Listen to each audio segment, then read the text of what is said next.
Blizzard are clearly going harder than we are used to. I mean, maybe he's talking about all the stuff. We've been getting a ton of stuff between Plunderstorm, this Pandaria remix event, all of the stuff coming in for the War Within. Yeah, we have been getting a ton of stuff. Let's see what Bellular is talking about here. Welcome back. Today, we've got one of the cooler things from Alpha. So, do you remember how for a long ass time we've basically been worried that Blizzard designing dungeons around Mythic Plus would kind of sterilize them? That anything that's just not, pull pack, nuke it down, pull pack, nuke it down, go, go, go, go, go, that would be considered to be maybe too slow, or perhaps not core gameplay, or that just that cool factor couldn't really exist in a world where everything ultimately had to be a keystone dungeon. Sure. Well, the good news is, and especially in these examples, Blizzard have not let Mythic Plus stop them from cooking. One of the dungeons I'm going to show you today may legitimately be quite controversial, maybe because it's actually trying to be fun. And of the 6 dungeons that we've played some of these boss mechanics look insane, man. These look like mini raid bosses so far in the alpha, 2 really stand out.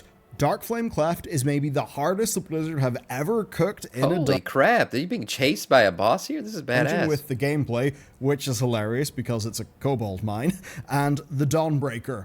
The Dawnbreaker has got some of the just coolest setup for anything in WoW that isn't a raid, which is really damn impressive, just like today's sponsor is. We're going to come in clutch and solve a real problem. So, data leaks happen all the time, like vultures very hungry for a meal, data brokers exist, and they exist to harvest that data. And that means that we have to deal with spam or, of course, worse things.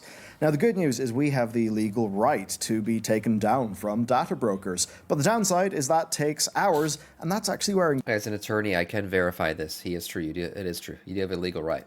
Cogni.com/Bellular Warcraft come in, where they actually automate that process for you, and with code Bellular Warcraft, you get 60% off their annual plan. Now, I signed up a while back. Immediately, they found me in 48 data brokers, they sent 42 requests, and immediately completed 6. And checking more recently, they've sent 44, 6 are in progress, and 38 have been taken down. That is 38 spooky big lists that I'm not on. The most recent one was called Crosswalk Technologies. I went to their website, and their quote just said, dynamically monitors the digital behavior of over 100 million consumers worldwide. Damn. I don't want to be on that list. So by keeping you off those lists, your data is more safe, you're more secure. You get fewer annoyances like spam mail, spam text, spam calls, and that sort of thing. And also, they keep you off those creepy person tracking tools like being verified. Now, one of the downsides is even if you do your own takedown request, your data can just be scooped up again. And the good thing about How much did Incogni pay for this? They take your data down and they keep it down by continually rescanning those brokers over time, all automatically. So you can give them a shot today at incogni.com/Bellular Warcraft, where code Bellular Warcraft gets you an exclusive 60% discount. Ooh, not bad. Okay. All right, let's kick it off with dungeons. the Darkflame Cleft. This is a kobold mine in the Ringing Deeps, and it starts off pretty normally, but immediately the very first boss shows that Blizzard understood the assignment. You're in a mine, so there are mine carts that kind of operate like Blackrock foundries. Can I just say I love the jacked kobold look? The fact that they still have the candle on their head, but they are just massive. Great fight, They look operated great. with Those Ogre. models look great. You have minecarts that come barreling down the tracks. And of course, you can tell because the track heats up. So you don't need a weak or anything. You just need your eyes. Wow, that's amazing. Look at that. Yeah, the tracks heat up, and that's how you know it's coming, rather than needing 17 add-ons to be able to tell you when a card is coming. That's great. We gotta love that. Anyway. When Blizzard does mechanics properly, add-ons are not required. So that's great. The less add-ons we have, the better. That's what we need. They're carrying little workers that fixate on the player, so you might have already figured out where this is going. Your goal is to hit the workers with the minecarts before your team gets overwhelmed. So you drag them, stun them in place, knock them back, and just get them onto the tracks. It's going to be a tanking mechanic, isn't it? I'm going to have to deal with this shit. Just whatever class utility you have, you use it to get those little lads onto the train tracks so they get destroyed. Now, this is not some sort of game-changing mechanic, but it's really fun and it has a nice level of physicality that actually uses the boss room well. that's only our first boss. Our next boss is a fire elemental in a room that is full of candles. When you enter, you might notice the trash that you kill, that they're all smaller elementals, and that their death is what triggers the candles around the boss. It's a small detail, killing little guys and lighting up the candles, but it's a fun one, and one that, of course, draws your eyes to things that will be important for the boss fight. And the boss kind of owns too. So he douses all the candles, he throws fire at the players, and then he puts down an AoE covering the whole area. Unless, of course, you've done the obvious. You use the fire that he throws to relight the candles. Basically, a lit candle protects the, Oh, okay, see, I see what happened. That guy, the guy that we're watching didn't do the mechanic properly, but if you watch the guy, the Drakthir up here, he takes these fire blasts back and lights the candle up. Basically, a lit candle protects the, pizza slice of ground that it's on, so you basically step into that and then out. It's just really simple, it's clean, it just feels tangible. And my key lesson is that mechanics that use the actual dungeon environment, those are always way more fun to do. They make the Kobold Mine feel like a Kobold Mine. That's cool. And of course, what's great here is, well, you don't need a weak ore or anything. It's all self-evident. Of course you light the candle, that's the whole Kobold thing. You can just make sense of it. Now, our next boss is a bit unremarkable. The Candle King makes wax molds out of your characters, which do look kind of goofy in a fun way, and you've got to melt them. But what comes after that is what kind of blows the mind. The whole time that kobolds have been obsessed with candles is no longer a silly gag, because it's actually a deep-rooted fear that their ancestors felt. They are fighting against the darkness, capital D. It's in this dungeon, and if you step out of the light, you can't damage or heal, right? So, point is, you need candle. You need candle to stay safe. But of course, there's a catch. Candles burn out. And this next segment is one of the more unique ones in WoW. It's basically you playing Team Fortress 2 escorting the payload, right? So you split your team into defense, stopping mobs from snuffing out the candles on your minecart, and then you've got the scouts in your team who will be going out to pick up wax from the shadows to bring it back so that you can... And Blizzard's really on this escort the payload stuff, because recently, aren't we getting a PvP match that has payloads that you escort as well in the War Within? So they love this payload stuff right now. But this is cool. To think about doing it on a Mythic Plus level sounds a bit stressful, maybe. I could imagine people just freaking out and trying to grab as many candles as possible, keep this lit and keep it moving, while the tank tries to run ahead, but you can't go too far ahead because you're stuck in the candlelight. I'm sure we'll get a decent amount of time to get this done, but it's cool. I like that they're changing stuff up in these dungeons. The candle burning. But the second catch is the darkness is actually dark. You cannot see mobs in the dark areas until you're basically on top of them, so you either have to go slow or risk getting whacked, and of course then breaking a bunch of trash back to the party. And if the candle goes out, you're all useless until you relight it. It's really cool. We've had this before where, I forgot what that dungeon's called. You gotta hold the orb above you so you can see the spiders, and if you go into the shadows, you can still pull the spiders even without being able to see them. I forgot what it's called. I believe it was a Legion dungeon. It was the one where you end up fighting that warden at the end. I can't remember what it's called. Yeah, Vault of the Wardens, of course. I'm so stupid. Yeah, it's Vault of the Wardens, yep.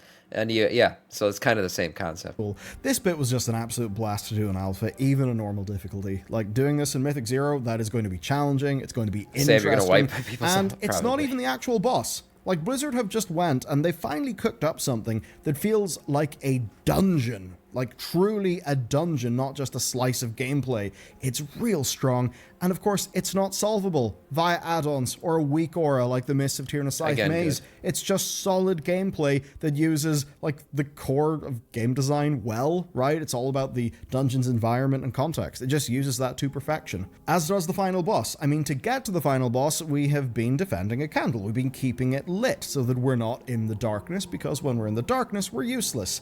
The last boss uses this mechanic, except the difference here is that you need to move the candle around the place so that it doesn't get hit by his attacks. And then you've got to get somebody to grab more wax to keep the candle going. That's the core of the fight, and I suppose just for a little bit of fun, you get a minecart set piece before the fight starts, which itself is really cool. I mean, there's not all that much gameplay to it, though you can, reduce the darkness's HP a little bit. But what is neat about it, actually, is it's Blizzard doing some kind of cool pathing, because ultimately this dungeon is a nice little loop. It actually feels real efficient. So, where overall this wins is theme. Thanks, It's all Steven. so thematic. It ties into the kobolds, the environment, the overarching story I love this. of being in the Ringing This is Deep. really cool. The overall aesthetic is nicely done. Like I said, I love the mobs. Look at these candle mobs. These are really cool. The overarching If you remember, we saw some crazy looking transmog where there was like shoulders with candles melting on them.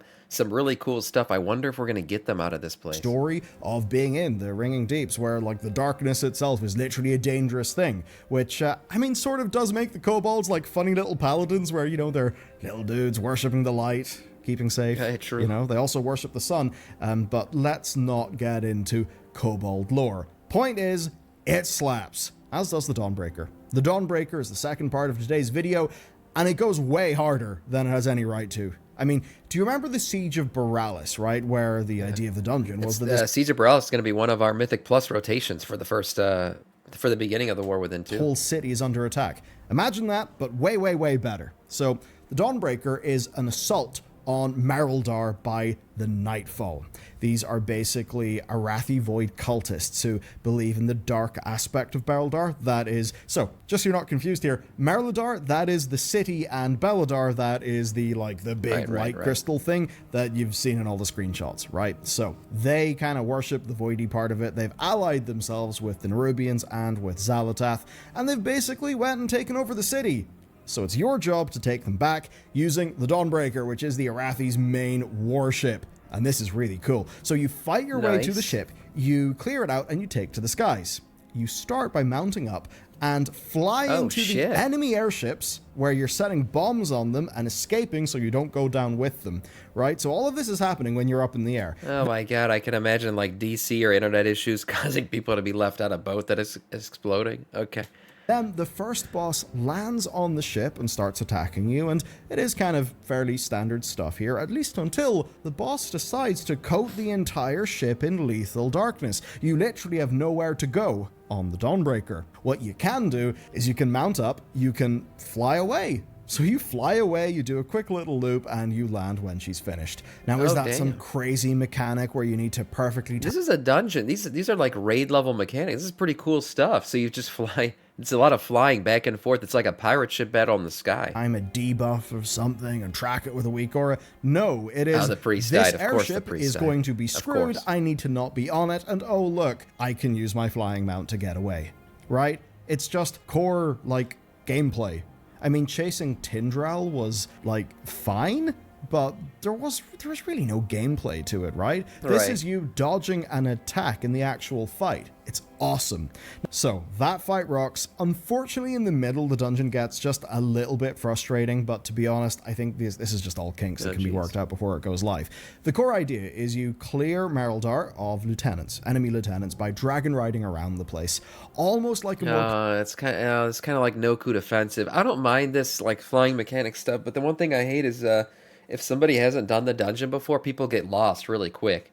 People end up splitting up and pulling random shit. So you just really got to have a tank that knows what he's doing, which won't be me, and then you got to find the right spots to land. And everyone has to kind of agree as to where the right spot is. Complicated version of the third not-coup defensive boss. So you've got this Nerubian general that's patrolling, which means you can engage him at any time, but he is stronger with more of his allies alive. So, you gotta clear as much it feels as you can like this first. kind of dangerous zone. You've got patrols, you've got a lot of mob density, and you got to take out these lieutenants and then kill the dude. That said, there are some problems. Let me just say one real quick thing. I did no coup defensive on Friday, and it was a piece of shit run because I was doing a +6. We had cleared the entire thing. We had 12 minutes left on the timer. We got to the final boss. Everything was cleared, looking great. All the mobs that needed to be killed were killed. We got the boss to 0.2%, and then our healer left. Yeah, we wiped. First wipe of the run, and our healer left. That's the kind of shit that I swear to God, I makes me want to delete the game sometimes. He was complaining the entire run that he was getting. Yeah, it felt bad. Knowing how much It felt really bad. Has cost the world. I'm guessing it was wife aggro because he kept saying, "Oh, sorry guys, my wife needed me for something." He would kind of disappear mid-fight a couple times, and I'm a blood DK, so I was able to just heal myself. But yeah, 0.2%, basically one hit away. We died, and then the guy left, and the key broke. Yeah. Fucking I think life. the mob density Let's just say I had to walk away for a bit. is actually just too high. Had to walk that away. being said, what is cool here is that it feels like a proper battle to liberate the settlement. This is actually World of Warcraft feeling like a, like a big He's probably video dead game. now. Yeah, his Not wife's probably just, killed him. the way like MMO stuff, it's like, oh yeah, I can see you're trying to do something cool, but fundamentally you're an MMO, you can't have spectacle. Like, no, that's not the case here. It actually does feel like a fight for the settlement. Now, if you die, you respawn on the Dawnbreaker, which again does make the whole thing feel like a proper assault from a flying fortress. That's pretty cool.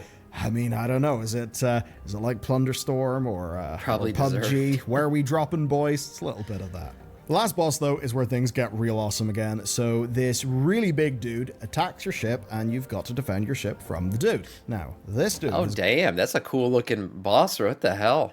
That's a new-looking, a new bug look that we haven't seen before. From the dude. Now, this thing's crazy looking. Damn, it's got a scorpion tail and this everything. dude has got this like new type of mechanic and a new type of indicator. It's for his acid wave attack, and you can really see that this is part of Blizzard trying to upgrade their visual language, right? So Yeah. that essentially attacks in dungeons and raids are more thematic but also more visually clear. I really, really appreciate that. Now, this guy is too big for you to really fight, so the Arathi help you by essentially prepping bombs to toss at him. And then begins the chase. Shit. Dark He flies aspect away. has been empowered, so being out in the dark will literally kill you, but the boss flees and you've got to chase him down. So you and your party get Arathi lamplighters on little mini airships to guide you while you follow the boss, while you What the chase heck? him down to his last stand and then eventually get to kill him. Now, this one might be a little bit annoying. Hey, they're pinging it. This is intricate as hell. What the hell? They're flying around, fighting. There's the little lamplighter guy. Whoa. Again, if the mob placement isn't a bit more fair in the city, if it isn't a bit more clear. But what's neat here It's is not that we've never seen anything like this in game before, but again, this is a dungeon. That's pretty crazy. proper use of the in-game ping system so that the tank can say ping where they're going to drop. Like, it's really good there for, like, I suppose, player communication. But ultimately, where we were left after this dungeon is this is another contender for the best dungeon Blizzard have ever made. Again, like, from an overall, Holy crap. this is a slice of awesome video game. This is a memorable gaming experience. Like, Wait, so what's happening? Why is he picking up orbs? Is this a corruption thing happen? I see a 4-second video game. This is 3. Oh, okay, so is he a resetting that timer? memorable gaming No, because it's still going experience. down. Like, that side. I wonder why they were picking up the orbs. Maybe to just keep light. Oh, maybe to refill these. Is that what? This is a memorable Oh gaming yeah, he's refilling his dragon riding experience. shit. That's like, right. Okay. that side of things. And I suppose somehow this also works with the whole follower dungeons thing, which really does seem like it would have been a pain in the ass to code. Anyway, look, there are some concerns about Mythic cool, Plus, and the good news is it does look like Blizzard have heard that because, and honestly, that just makes me so happy. With Mythic Plus being a real big part of the game, there was just a worry that Blizzard would strip back the dungeons, that they would Sure. not really feel like they were able to just go out there and have more interesting ideas. But no, that's not the case. They are perfectly willing to just make content that goes hard. Now, let's talk about some other stuff. The other Hallowfall dungeon owns as well. It's called the Priory of the Sacred Flame, and it's definitely more of a standard sort of dungeon, but it's a standard dungeon taken to the I don't know why extreme. this kind of reminds me of Scarlet Monastery right now. Just the look of it. Feels like Scarlet Monastery 3.0. I did not pre-watch this. I swear to God, but there's something about it that triggered a Scarlet Monastery memory in my head, and I don't know what it is. Like bigger, Yeah, obviously better, did for him, just too. a sense of scale and grandeur that is off the charts. And again, that just kind of reinforces one of the things that's been strong so far: the sense of, I think, spectacle and fantasy that is on display here. Just like from a creative level, it is real strong. I think it's one of those things they had been missing a little bit in more recent times. So that just makes me happy. And really, the point of today's video is just to share a bit of I did want to look at the freaking Death Knight popping all 4 Horsemen of the Apocalypse right there. That is such a in cool more animation. recent times. Look at that shit. That just makes me happy. And really, the point of 4 today's horsemen. video is just to share a bit of that hype from the alpha. I really do think we're seeing some of the best dungeons in a long-ass time in the War Within. I know for a lot of people, they might see this and think, oh my god, I can see all the reasons why things are not going to be great. To that I say, they need to make a bloody brilliant video game first, and the more that Blizzard are limited by some of the constraints that have held them back, then the less that World of Warcraft grows. Fundamentally, as somebody who plays video games, like video games overall, these dungeons are exciting. That's they good. really are. And of course, we haven't even seen all of them yet, so actually, as we're moving into Azj-Kahet, I am really excited to just see more dungeons. Because usually, look, I just kind of think, oh yeah, it's the alpha. It's dungeons. Whenever a new expansion happens, what do you see? You see, oh, a raid, 4 zones, 8 dungeons. Right. And you're like, oh, great, we always get. But actually here, 8 dungeons is something that I'm more and more excited by, because the dungeons are really damn good. Right, So, and you run these things so many times that it really does affect how you feel about the expansion as a whole. We spent a shit ton of time in these dungeons. So a cool dungeon with cool mechanics, well, it might get old towards the end. As long, they're rotating them every season, so it doesn't matter. But just that they're trying to make some really cool mechanics is nice. Gameplay mechanics need to change to keep it fresh. Yeah, that's I agree. basically it for this video. Honestly, I just thought this stuff was awesome. And yeah, that's kind of our feedback. There's definitely issues to fix. I mean, some of the patrols, they seem to load in using like different distance logic than bosses or lieutenants do in in the Dawnbreaker, so that needs to be fixed up. They definitely need to take a look at like the density of mobs. But hey, those are very fixable things. It's literally the point of the alpha. Fundamentally, though, it's like this has got the sauce, and that makes me kind of hype. Anyway, check out this video next. It will be great. Now that I've made that claim, thank you for watching. It's fun to hang out, and I'll see you back here next time. Oh, that's cool. Some really cool stuff they're working on here. And like I said, we run this shit so much during an expansion that a good dungeon's just going to make the whole expansion feel so much better. Your mind is blown when you see DKs of the War Within. You feel like the commander of the Scourge. The visuals are insane. I can't wait to see it. As worried as I am about hero talents, which I am worried because it's just another thing they're going to have to rebalance all the time. The visuals that are coming from them, even outside of Death Knight, like just hammers raining from the skies for the paladins, seeing what warlocks are getting and everything, it's crazy. The visuals are crazy. Yes, I can't wait to play them. They look very cool so far.